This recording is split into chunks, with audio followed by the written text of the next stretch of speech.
open borders, shameful abandonment, disregard for human life, the prospect of more mandates and lockdowns, and the list goes on. Now more than ever, we need to stick together. Voting alone is not enough. We must use our dollars to support like-minded companies that fight for our rights and beliefs. Patriot Mobile is America's only Christian conservative wireless provider who shares your values. Last year, we gave more than $500,000 to conservative causes. With your support, we'll give more than $1.5 million this year. It's time to band together and support companies that truly love America and fight for our freedoms. Will you join us?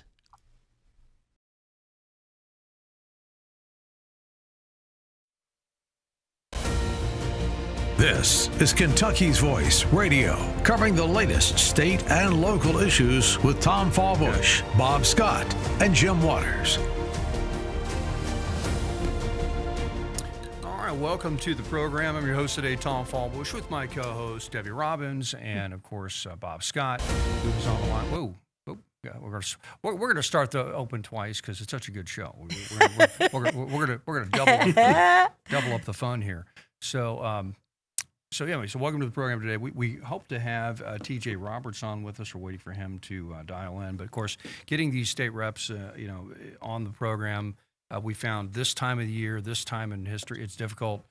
Oh, great. Okay, great. So he's here. So he's dialing in, and so we're anxious to talk to him. TJ's one of the up and coming state reps in the in this state, and just putting forth some really interesting bills.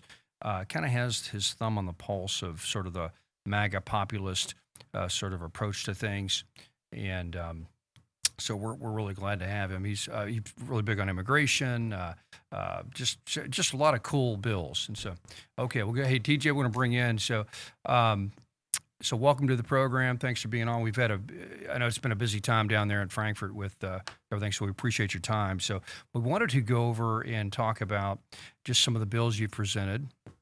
And what's being what are you kind of pushing today? Because it seems like every time I go on X, you've got a new bill that you put out there that I'm like, yes, this is awesome. But and so you've got a lot of them out there. So what are you really kind of championing right now and kind of pushing through the legislature? Well, thank you, Tom, for having me on.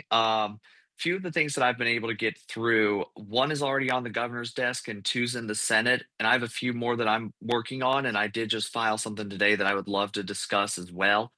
Right now, House Bill 1 is on the governor's desk. That was myself and Representative Kim Mosier. That's right. House Bill 1 is education freedom for all. That's right. It's opting into the One Big Beautiful Bill's education freedom tax credits, which allows for people to donate as much money as they want, but they can claim up to a $1,700 tax credit for donations that they made to a scholarship granting organization in order to assist children who have educational needs that are not being currently met in Kentucky. And this is a lawful way to ensure that every parent has a choice in terms of how they educate their children without using any state tax dollars. It's just using a federal tax cut. And this is one of the most important bills that we can do. We owe it to our children to ensure that whether they're going to public, private, parochial, or homeschool, that Kentucky has their backs. So that's the one that's on the governor's desk. I also have House Bill 84 that is in the Senate right now. And House Bill 84, I think, is critical in as far as making sure that no matter where you are, the right to be safe on your property is protected. We have an old law on the books that says that if a city has notice and the city has the means to protect property owners in the middle of a riot, they must do so.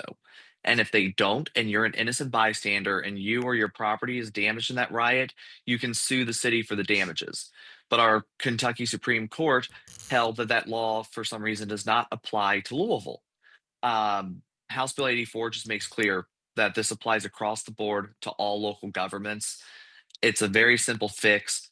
And then finally, I have House Bill 422, which is Logan's Law, to ensure that child killers don't walk our streets ever again. This was in response to the killing of Logan Tipton, a 6-year-old child that was viciously murdered, and a jury just carried out one of the greatest miscarriages of justice in our nation's history. And Logan's Law is designed to make sure that that never happens again. Yeah, that's great stuff, and that's just a few of many that I've seen you put up there. But those are the three that are really getting some traction and seem to be moving forward. So, and we only have 30 seconds left in this segment. We're going to come back after this break. I want to talk more about HB1 and see where we're at in that process. That is a huge deal for Kentucky. We're finally bringing school choice to Kentucky. You know, we're going to get it. And despite the teachers unions,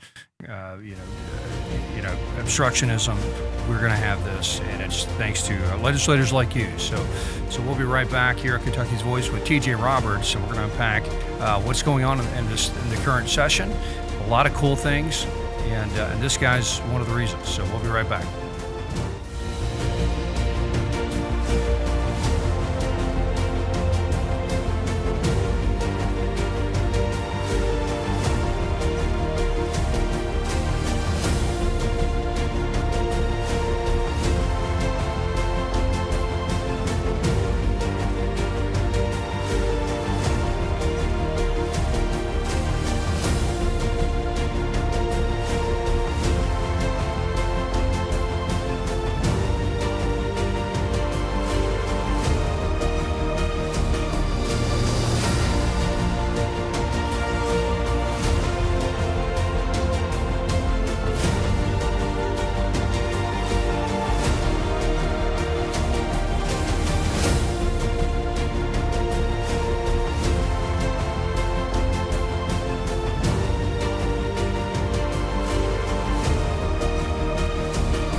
Now, back to Kentucky's Voice Radio, online at kyvoice.org.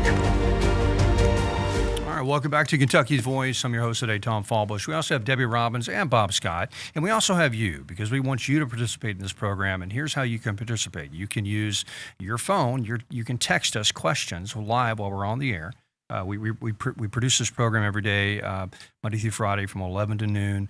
And so if you're listening to us on WGTK or streaming online, you can text us a question right away. And we love to hear those thoughts. And so tell us what you think of the legislature right now, how things are going there. But we're back to TJ Roberts, our special guest. So TJ, HB1, we've covered this a lot on the program. This is going to bring school choice to Kentucky using the Big Beautiful Bill, federal program that allows people to use a federal tax credit or tax deduction, based on giving that tax deduction to a nonprofit scholarship organization, and then those organizations can fund school choice. First of all, do you see that passing and getting through the Senate? Because I think it's already passed the House. So House Bill 1 has passed the Senate. It's Oh, it on the has. governor's Okay. desk. Oh, it is. That's right. Um, Okay. I have no doubt he's going to veto it, and I look forward to overriding his veto. I hope we do it the same day he vetoes. Yeah, very good. You feel like we have the votes to do that at this point? Yeah. I know we have the votes to override his Okay, veto good on deal. this. So it's happening. The bill is bipartisan. Yeah. I want to chime in real quick on this with regard to that last comment. There is going to be zero doubt that he's going to veto it, simply because he is in the back pocket of the education Teachers unions. Yeah. teachers unions. That's the word I was searching for. So good for you, Representative Roberts. This is something, to me, this is a no-brainer. I can't even begin to understand why anybody would be against it. And I believe there are even some Democrats, correct me if I'm wrong, there aren't many, on the other side in the legislature, but even some Democrats are signing on with this. Is that correct?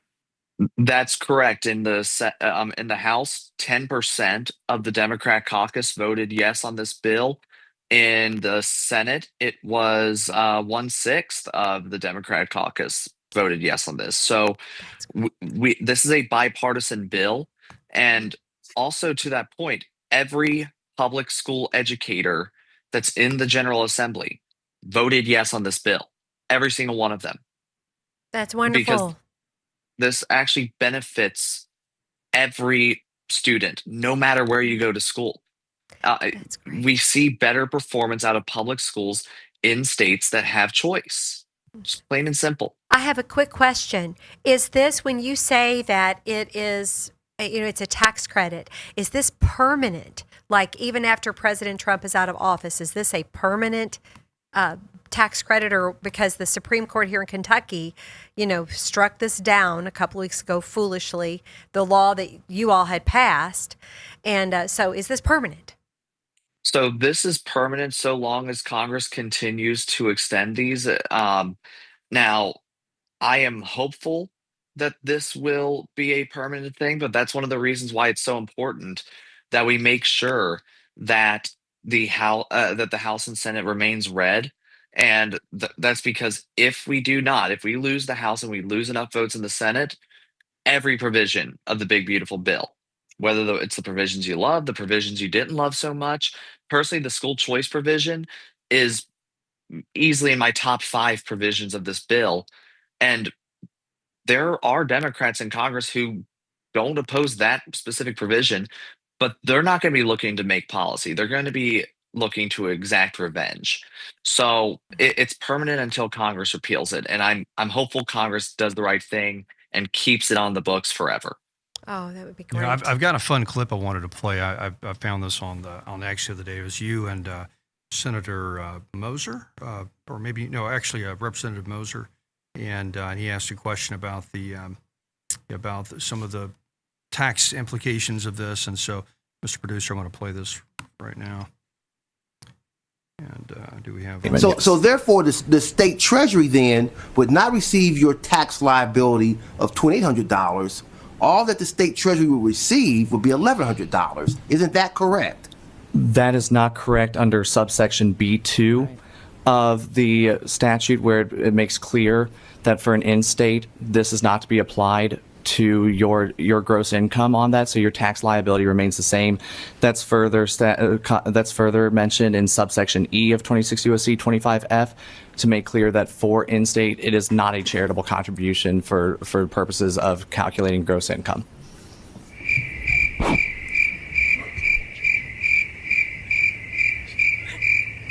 Are you finished, Senator Thomas? There we go. I had to play that. It was a longer clip. We didn't have time to play the whole thing, but basically he comes up with this real long question about this is going to be totally wrong. It's going to affect everybody's taxes and da-da-da-da. And I just really appreciate the way you answered him. It was very just calm and direct, and he was left speechless. It was great. It was a good moment. Yeah, and this was in my view, that question was designed to try to create a false suggestion that by having this federal tax credit, it's going to affect our state level of funding for education. Right. And that's one of those things of, at least in the public law school that I went to, we were taught in trial practice to not ask a question we don't know the answer to. Yeah. Right. At the very least, yeah. I would urge my colleagues that voted no on House Bill 1 to understand that what you voted to do is you voted to defund public schools with this when you voted no on that bill. Yeah. Because this bill is simply about opting into a federal tax credit program that, by the way, every Kentuckian can already donate to. There is nothing in the law that says your state has to opt in before you can donate. All that the opt-in does is it allows for Kentucky students to receive the benefits of those donations.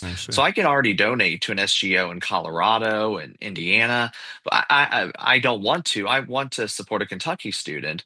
But that said, if House Bill 1 doesn't become law, you better believe I'm not going to pass up the opportunity to keep money out of Washington, D.C. My money will go to a scholarship granting organization. And the no's was just a vote to hurt students. And that's one of those things that was just so frustrating is I think about the remarks from Democrat Governor Jared Polis in Colorado, where he said it would be crazy not to opt in because it's more money. We're leaving that money on the table. And that is money that can be used to help Kentucky kids. Right. And that's where the partisanship has just gotten extraordinarily out of hand, because this should have been one of those things that everyone should have been able to come together on. Exactly right. And I'll echo that. Basically, if your kid does get the scholarship, the tax money that was set aside to pay for his education in the public system doesn't go away. It's still there. It's still there in the public system. So actually, there's now more dollars to go around per pupil with this program, even in the public system. So it helps the public system as well as the, assuming money helps the public system, which it doesn't, but still. Well, Senator Thomas, it's interesting. I think TJ was being a little coy there with his words. He has his law degree from, guess where? Harvard. And so he should have done better research. He's from over in Lexington.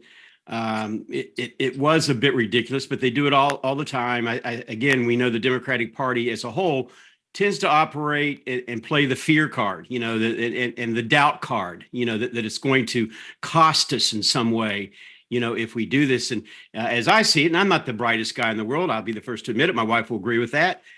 This is something that's a no-brainer. There is absolutely no reason whatsoever that our governor should veto this, but we know he will, because we know he's owned by the unions, the teachers union specifically. So Godspeed, Representative Roberts, and thank you for getting it to this point. And it's awesome, that it's exactly where it needs to be. Let me follow up with this question too, TJ or Senator or Representative Roberts. Do you feel like there are SGOs, these nonprofit scholarship organizations spinning up here in Kentucky to prepare for this? Do you see any signs of that, I know that there are. So there were SGOs set up in light of the passage of House Bill 563 in 2021. Okay. They still exist. They're just not operating. So that infrastructure is already there. Okay. And I want to close out the school choice discussion with just a very quick point. Please. For people who maintain that you should be against school choice because it's going to hurt public schools, in my opinion, if that is the belief that you have, you don't actually believe in public schools. You're going off of this argument that people are going to leave public schools if given the decision. And there's a baked in premise there that I don't actually accept, because I went to public schools from first grade through 12th grade, unlike the governor who went from kindergarten to 8th grade at an extremely expensive private school. Right. But you don't believe in these public schools because you're saying that if parents have a choice, they won't go to public schools. And that, if anything, that's a spit in the face to public education to make that claim that, oh, no parent would willingly send their child there. So it just doesn't, it's not a good argument. It's an anti-education argument across the board to be against this. That's a very wonderful point, a very nuanced point, but it's very poignant because it shows that they don't have confidence in their own system that they're purporting to put on your kids. So that's a very, very good point. So if you could stay with us one more segment, we'd appreciate it. If you can't, we understand, but hopefully we'll be back with TJ Roberts and talking about what's going on in Frankfort here on Kentucky's Voice. Are you ready to stand for truth? Kentucky is at a crossroads, and we need voices that won't back down. This is your moment to rise, speak up, and be part of a movement that's changing the narrative in the Commonwealth. Kentucky's Voice is calling on bold citizen journalists, fearless editors, and those unafraid to speak truth in the public square. Volunteer, intern, contribute. Scan the QR code or visit kyvoice.org to join the fight. This is more than media. This is your moment. You are Kentucky's voice.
Back to Kentucky's Voice Radio, online at kyvoice.org.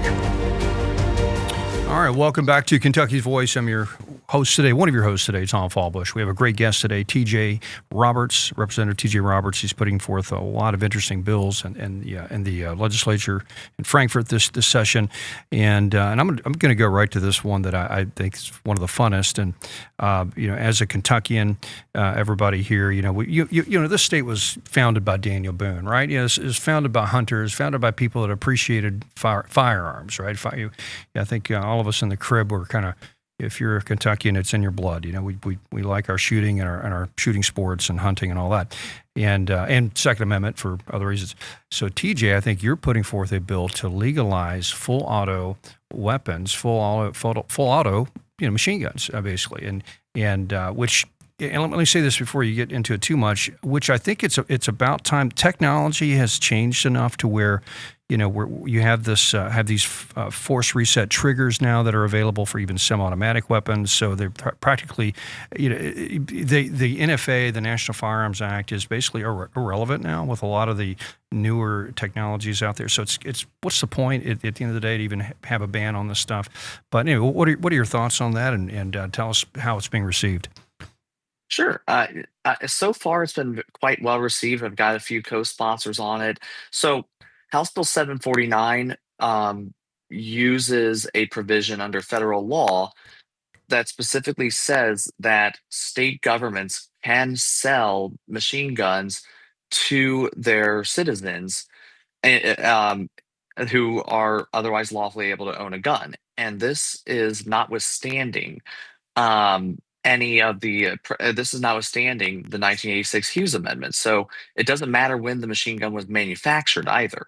Oh, And good. the way I look at it is as simple as this. The founding fathers and their contemporaries were clear that the Second Amendment means that anyone in America is entitled to, as Tench Cox put it, the same terrible instrumentalities as that of an infantryman. Right. And the reality is, law-abiding Americans, it doesn't matter what weapon they have, they're not going to break the law with it. Right. And so I understand the concerns about the use of Glock switches on the streets of Louisville, but that said, I'm not a danger with these things. Right. I'm not a danger on those. So I believe that there is a avenue under federal law, and the Department of Justice agrees with me, that will allow us to bring these products to market, to make it to where you don't have to be ultra wealthy in order to own a machine gun. That is your Second Amendment right. And we can also raise pretty significant revenue by doing this as well. Move us closer to abolishing the income tax without raising other taxes by simply entering this market. And West Virginia is doing this too. It just passed out of a committee there. That's right. That's right. So we'll be the state selling the firearm to the individual.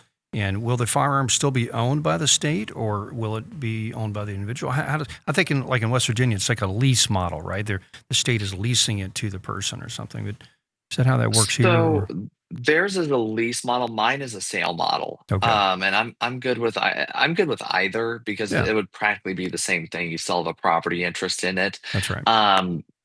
And that's one of those things of this was a relatively rushed bill whenever the Department of Justice submitted their brief that said, yes, this is legal. So I'm obviously still looking to do tweaks to it to see how we can get this moving.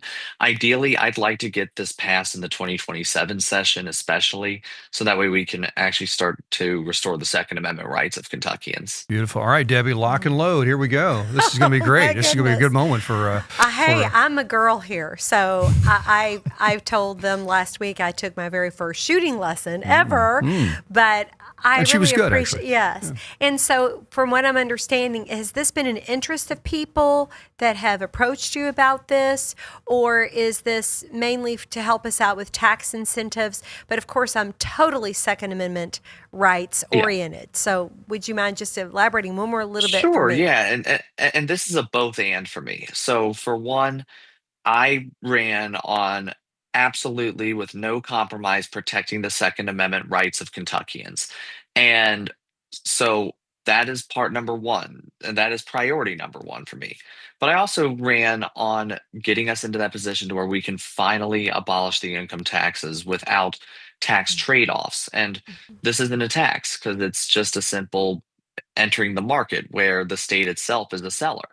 So I'm good with both of these motivations for doing it.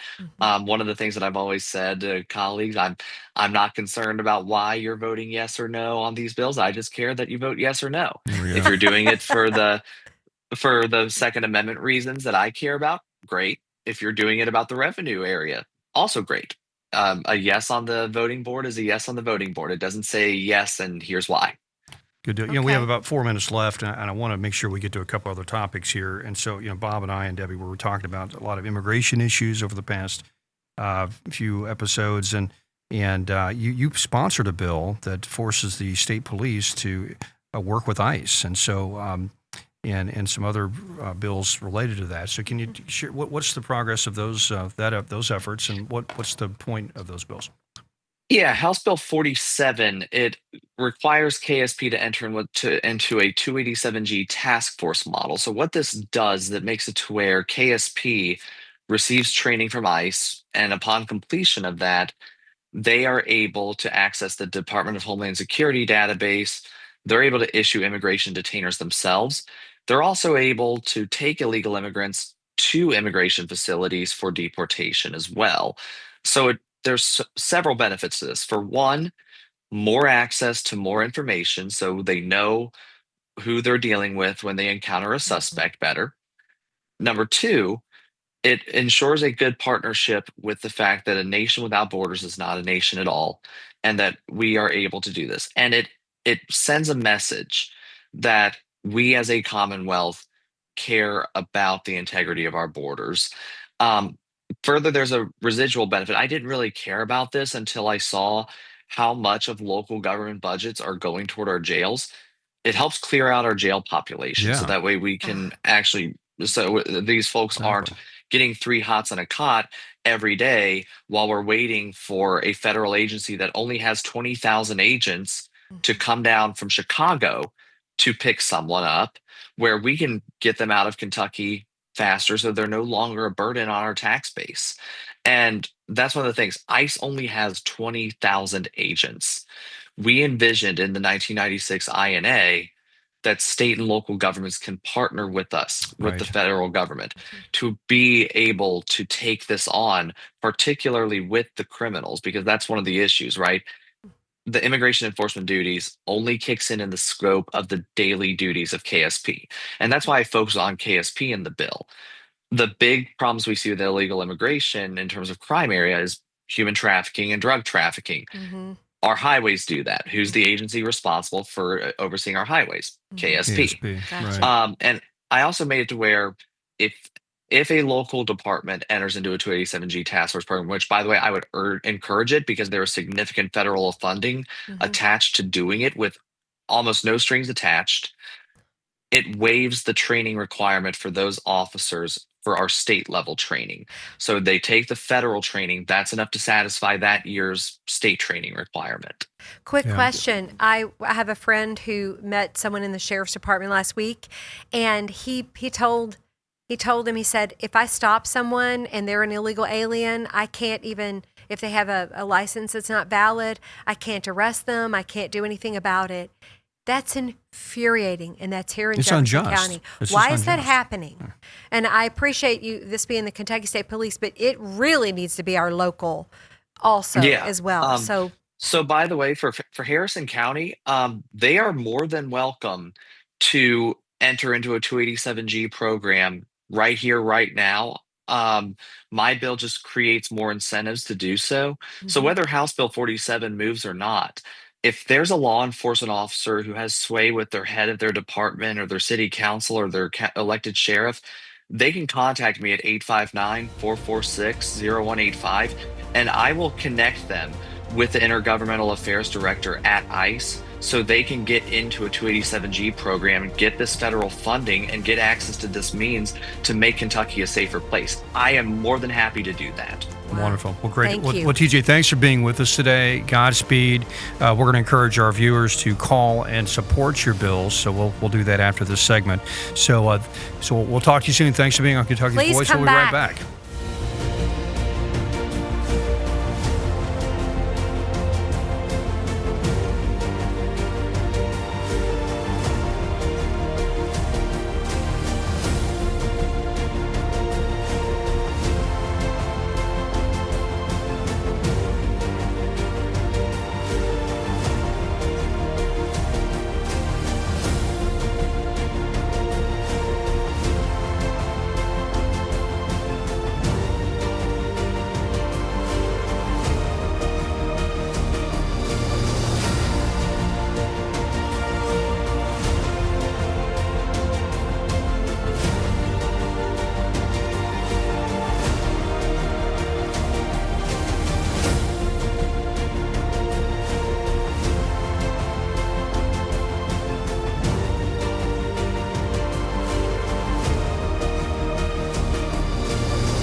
TJ's audio too.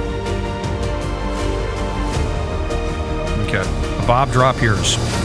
Now, back to Kentucky's Voice Radio, online at kyvoice.org.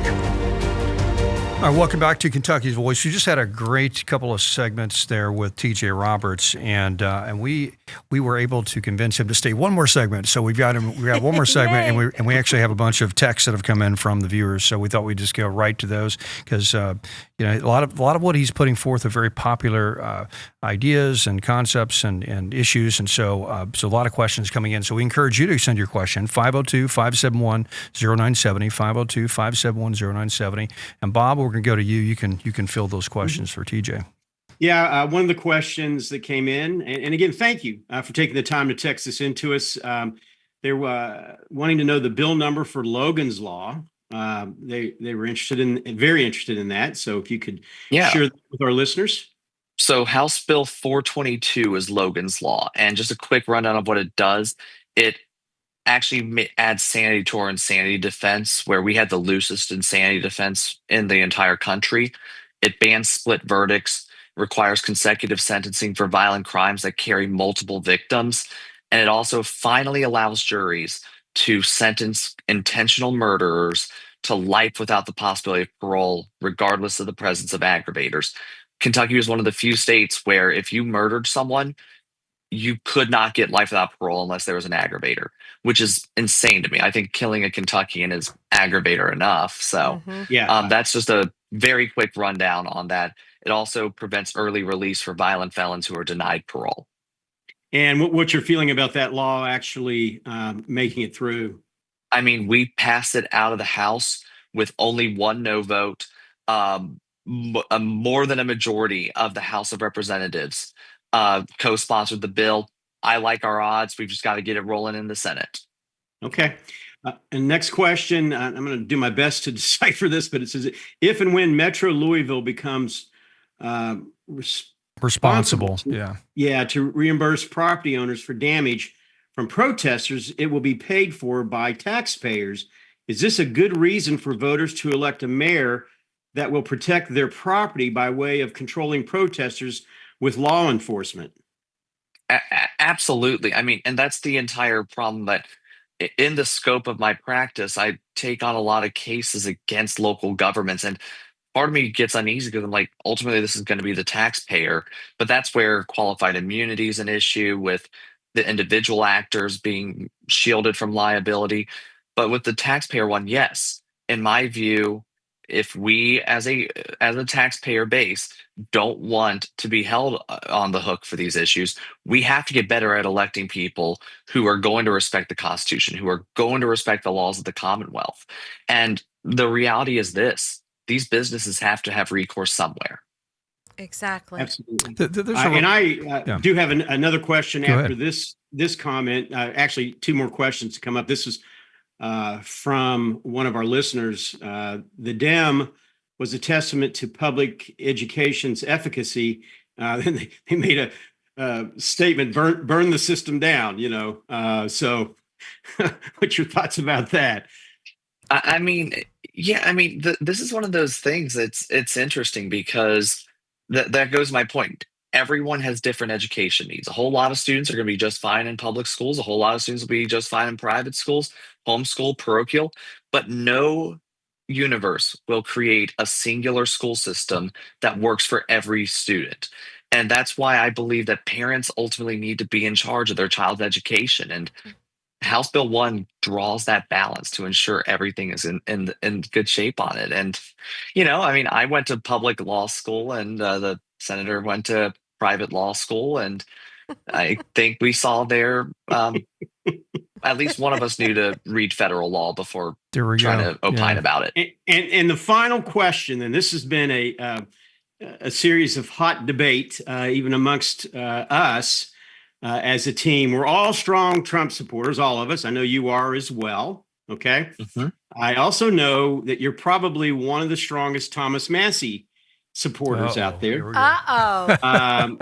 As well as, quite frankly, I have been too. All right. But there are some within the camp that aren't so sure about Massey with regard to being reelected, obviously, because obviously President Trump has come out so strongly against him. There is an element of people out there that feels that he opposes everything that Trump does, which I know, and I think simply not the truth. But could you share with our audience a little bit? Because again, you're probably one of the strongest Thomas Massey supporters I know.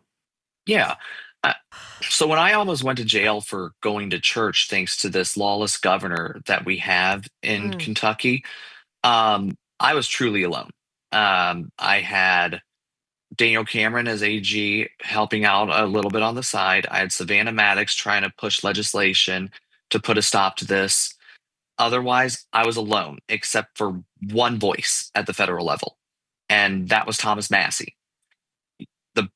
One of the bravest moments in American history I saw was on March 27th, 2020, when he forced the vote when he opposed what was said to be the largest spending bill in American history. He was attacked by all angles. Nancy Pelosi called him the most hated, and called him a dangerous nuisance. CNN called him the most hated man in Washington, D.C., which CNN finally reported something correctly there. But to that point, look, I don't agree with anyone 100% of the time ever. Exactly. There's been one being that has walked this earth that I've agreed with 100% of the time. He walked the earth over 2,000 years ago. Yes. He died for our sins and defeated death, hell, and the grave. And I treat both Donald Trump and Thomas Massey to that standard that I don't agree with anyone 100% of the time. I look at the idea, not the person promoting the idea. There are things that I agree with Trump on that Thomas Massey disagrees on. There are things I agree with Thomas Massey that Donald Trump disagrees on. Just because I have disagreements here and there doesn't mean that they lose my support. I ultimately support both of them because I know with Thomas Massey, I am getting someone who will exercise independent judgment and will not sell his voter card to anyone. That way, I know as a resident of the 4th Congressional District, I have a voice in Washington, D.C. I don't like rubber stamps. I just don't. That's not my way of legislating. The people of the 66th House District didn't send me here to just do whatever a specific special interest group wants, what a candidate for governor wants, what a member of leadership wants. That's not what I was sent here to do. I have 45,000 bosses at home, and I look to that in Congress as well. And I look to what Thomas Massey's doing, sponsoring national constitutional carry, the Epstein file release, which I think is actually an incredibly important issue, especially when you talk about the day-to-day conversations. I mean, just yesterday, 2 days ago, Congress just voted to conceal their own sexual harassment claims. That's insane to me. We have to do better. And so I'm going to continue to support President Trump. I'm going to continue to support Thomas Massey, and I'm going to let the cards fall as they may in so doing. I could not have said it any better, Tom. Oh, great. Okay, so now, now I'm the guy that's skeptical Massey, so now I've got to respond to this. Okay. Well, let me say I tend to agree with him. However, there is a big picture here of this counter-revolution, of this MAGA movement, of this. Yeah, we can all disagree on some level, but there's a point where we all got to come together as a team and move the ball forward. And it seems like we've got to. I don't know enough about his personality to kind of understand whether he's doing this purely on principle, or is he offended enough by Trump to where he wants to be an obstructionist, or is he kind of showboating a bit because he wants to be a national figure? A lot of people just do this to get a lot of attention. So I don't know. I haven't come down on either side of that, but I've got questions about all that. But, I have those same questions, Tom, because that's where I am. And being a mature woman, mom, and been around on this planet even longer than Thomas Massey, I've just felt that it's been an obstruction issue for me, or a pride issue. And of course, Jesus is my king. No one is the king but Jesus. So if it's purely from his heart and it's purely from what he believes, great. But I lost interest when he did not come out in support of the president in 2020 with the election fraud and the halting of potentially, some of the electors. And I know that's a big contention. And I know you're a lawyer, TJ, and I'm not. My husband is, but I'm not. But that is a huge issue for me. It's all about pride. It's all about pride. If you can be humble and use your wisdom and lead us, which is desperately what we need. And I see that in you, and I really thank you for that. I thank you for your honesty and your integrity here.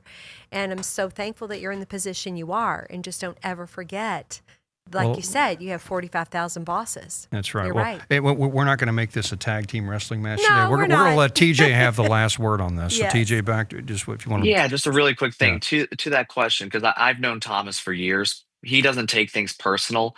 It is out of principle. And the way that I can assure you of it, look to his voting record when Barack Obama and Joe Biden were president as well. He voted against spending bills then as well. He voted against wars then as well. And so when we look to those issues, right, what you can see is there's an air of consistency. And so that should be a signal that it's not about personality issues, because Barack Obama, Donald Trump, and Joe Biden, all three have very different personalities. I think it's very obvious which personality I personally prefer. Yeah. But despite those major personality differences among those three, Thomas Massey's voting record is virtually identical across all three of those presidencies. Well, I think probably what we all need to do is make sure, as you said, that we overwhelmingly re-elect our Congress and add to the red numbers this fall. That's critical. Absolutely. And boy, did Congress just get a huge addition last night with the absolute scumbag Tony Gonzalez dropping out. There is now a major champion in Texas named Brandon Herrera, who is the Republican nominee. He's awesome. Yeah. And goodness gracious, you want to talk about a firebrand who is going to make this next generation of conservatism win? Brandon Herrera is the future. He's awesome. Yeah, and he's also a very popular YouTuber. He's a gun tuber, as they say. He's one of those guys that I enjoy watching as well. Hey, TJ, thank you for being on. Thank you for giving us 3 segments today. Godspeed. We're going to encourage people to support your bills, and we'll give you the phone number here in the next segment. 1-800-372-7181. That's right. Say it one more time. 1-800-372-7181. Call your Kentucky Very good. legislature. Great. You're awesome, TJ. God bless you. Yeah, we'll be right back. Thank you guys so much. I'm going to get off here and do this meeting. Kentucky's Voice is your home for real news, real people, and real answers. but we can't do it without you. Your financial support helps us bring truth to the forefront, hold leaders accountable, and give a voice to the people of the Commonwealth. Join the fight today. Give online at kyvoice.org or text KYVoice to 53555. Every gift makes a difference. Stand with us. Speak up. Stay strong. You are Kentucky's voice.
Now, back to Kentucky's Voice Radio, online at kyvoice.org.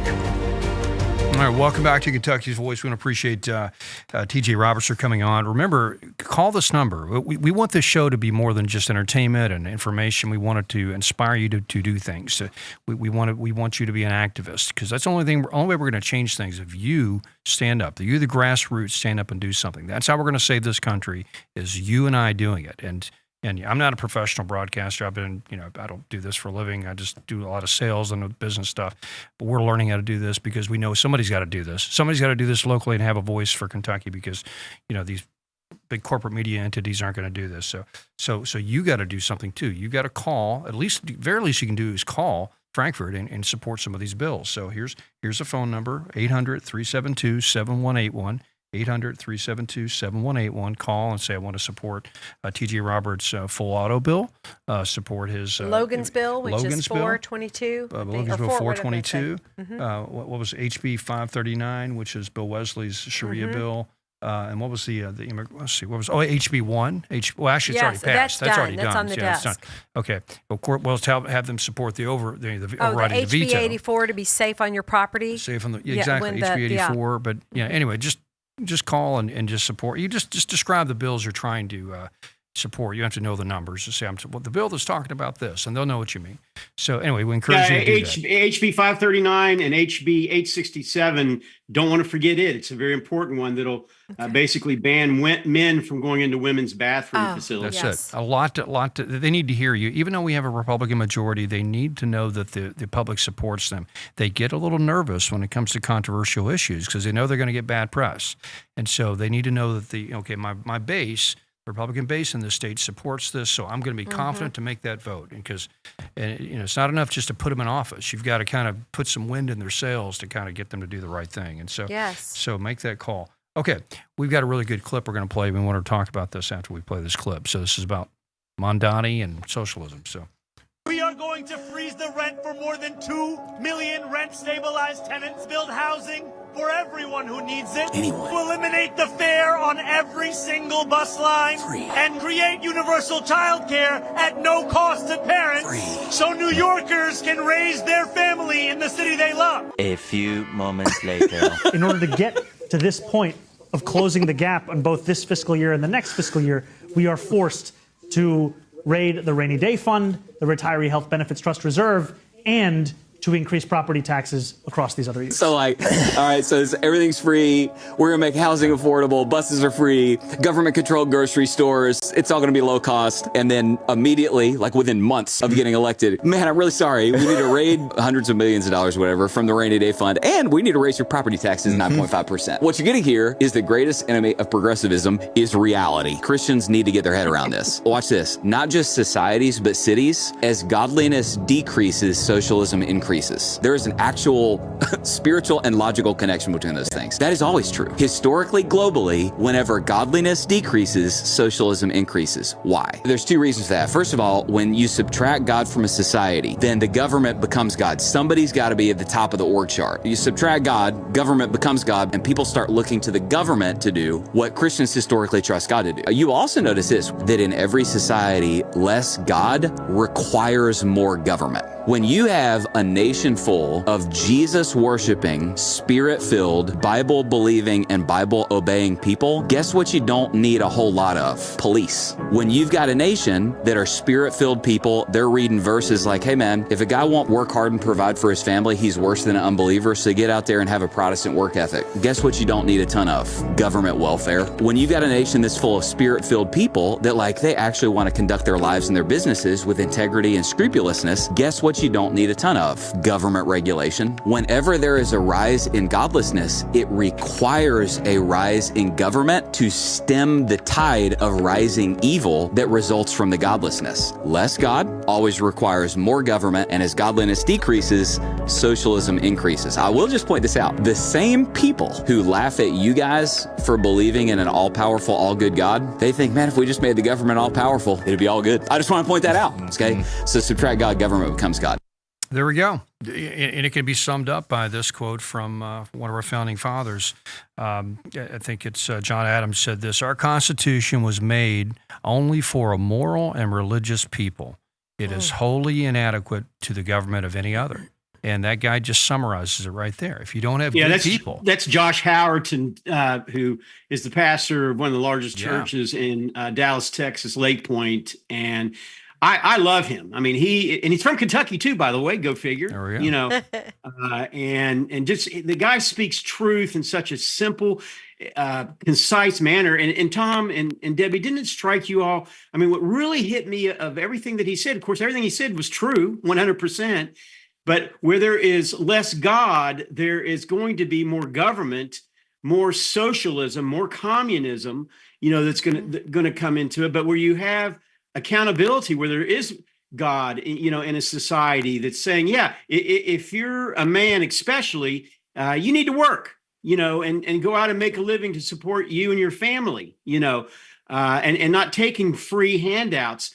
It is such an easy principle to understand, and one that we as a nation, we as a people, we as a state need to grab onto and realize that we don't want socialism. And there's been polls that have come out that, especially among Generation Z, socialism has become more and more popular, you know, until reality hits them, and they'll be the first one standing up and crying and say, oh my, just like Mandami is doing in New York City.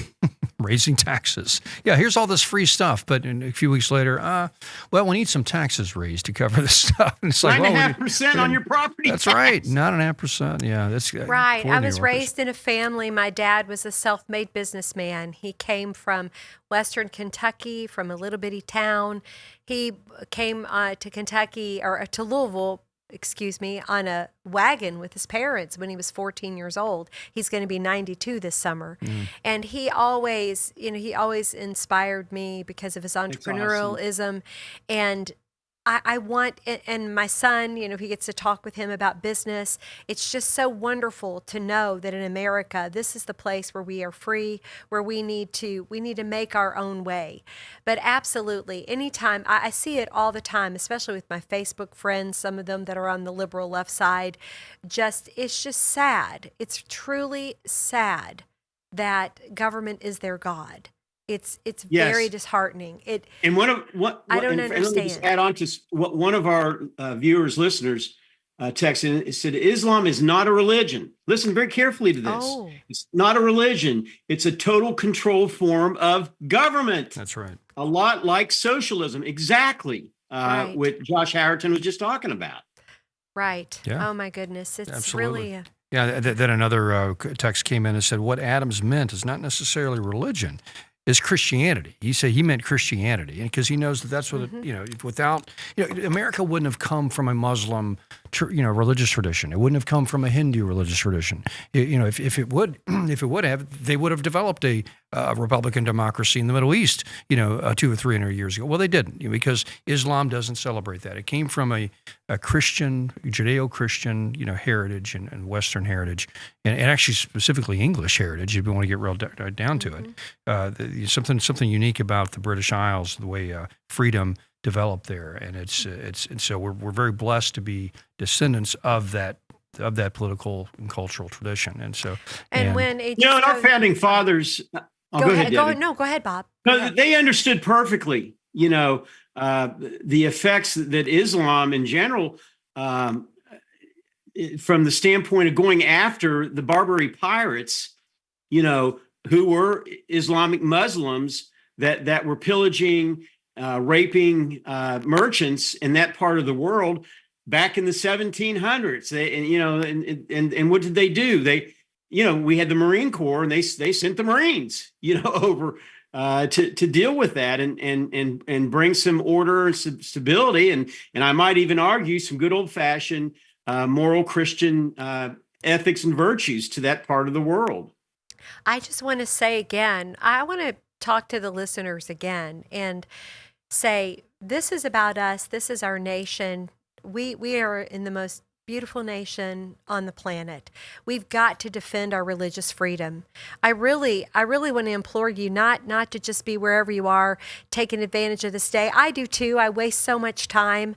But when I know that I need to take action. And I really want you to call, our legislative hotline for these bills that are so important, especially the one about Sharia laws. We're sitting here talking about this. We have to protect our Christian faith. We have to ask our pastors, like this young man we just heard, preach the gospel. And now they have the right to even tell us, to say, this particular person who wants to lead and who wants to make absolutely critical decisions about your life, you need to vote, think about who you're voting for and why. And I want them to say that from the pulpit. I really do now. And if that means if you're on the other side of the political aisle and you want to leave, then leave. Go find a church where they believe what you say. But God's word is preeminent. God's principles, our nation was built on God's principles. It's okay to speak up.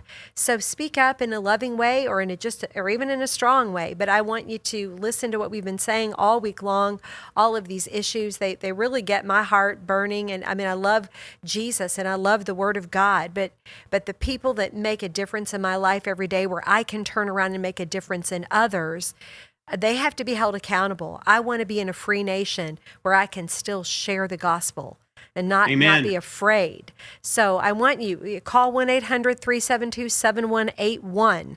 And just say, hey, I don't remember the name of the bill, but this is what it is about, like Tom said and Bob said, and say, I want our legislators to support it, because they need to know that we're behind them so they can be courageous, strong and courageous.